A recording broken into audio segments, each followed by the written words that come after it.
এইভাবে পেঁয়াজ গাছকে খুসকোনা বলি আমরা। এই সাইডে দেখেন কেমন করে খুসকোনাচ্ছি। এই গাছগুলোর বয়স হয়েছে আপনার 1 সপ্তাহ বয়স হয়েছে। এগুলো হচ্ছে লাড্ডু পেঁয়াজ। তো এটা 1-1.5 কাঠার মতন লাগানো হয়েছে লাড্ডু পেঁয়াজ।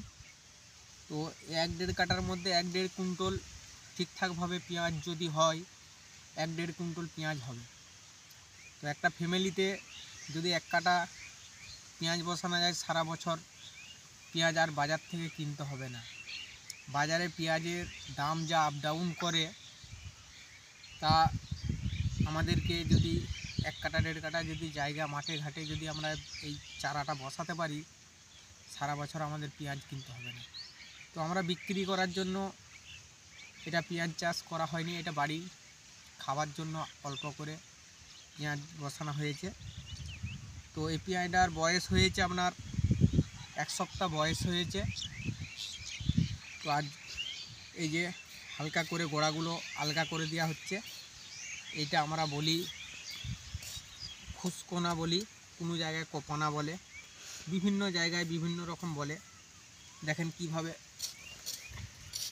পেঁয়াজ গাছগুলোর গোড়াগুলো মাটিটা নরম করে দেওয়া হচ্ছে এবং ঘাস হবে না। আর ঘাস হলেই পেঁয়াজের গোলমাল হয়ে যায়। তো এইভাবে মাটিটাকে দেখেন আলগা করে দিচ্ছি।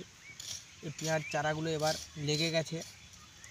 এরপরে একটু মাটিটা শূন্য হলে পরে এটা রাসায়নিক দেওয়া হয়েছে। রাসায়নিক দিয়ে আর এই যে খুসকোনা হচ্ছে কীভাবে দেখুন, এটা ধান রুয়ার মতন রুয়ে দেওয়া হইল। তো যারা একটু আধটু যাদের জায়গা রয়েছে আমি বলবো তারা সবাই একটু করে বাজার থেকে পেঁয়াজ চারা আলাদাভাবে কিনতে পাওয়া যায়। আমাদের সাইডে যেখানে কিনতে পাওয়া যায় এইভাবে যদি একটু করে বসানো যায় তাহলে সবাইয়েরই বাড়ির পেঁয়াজ খাবার পেঁয়াজটা হয়ে যাবে। পেঁয়াজের এবছর যা বাজার মূল্য তা দেখে তো মানে পেঁয়াজ বসাতে বাধ্য আমি। তো আমি সব রকমই একটু আধটু করে সব রকম খাবার চাষ করি, বিক্রি করারও করি। আরও আমার শসা, সরষা, আলু সবই আছে। তো আজকে আমার মণ্ডল কৃষক ইউটিউব চ্যানেল থেকে আপনাদেরকে প্রত্যেকটা আমার চাষবাসের ভিডিও শেয়ার করি আপনাদের সাথে। তো প্রত্যেক দিন কিছু না কিছু একটা করে সবজির ভিডিও আপনারা দেখতে পাবেন। আমার এই মণ্ডল কৃষক ইউটিউব চ্যানেলটাকে সাবস্ক্রাইব করে রাখবেন। তো আমার আর কি বলার আছে, এই যে পেঁয়াজের কাজ করা হচ্ছে আজকে আপনাদের সাথে শেয়ার করলাম। আরও এই সাইড দিকে সব শসা আছে আমার, শসা সরষা দেখাচ্ছি আপনাদেরকে।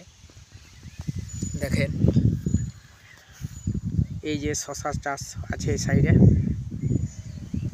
সাইডে সরষে চাষ আছে, এদিকে আলু চাষ আছে,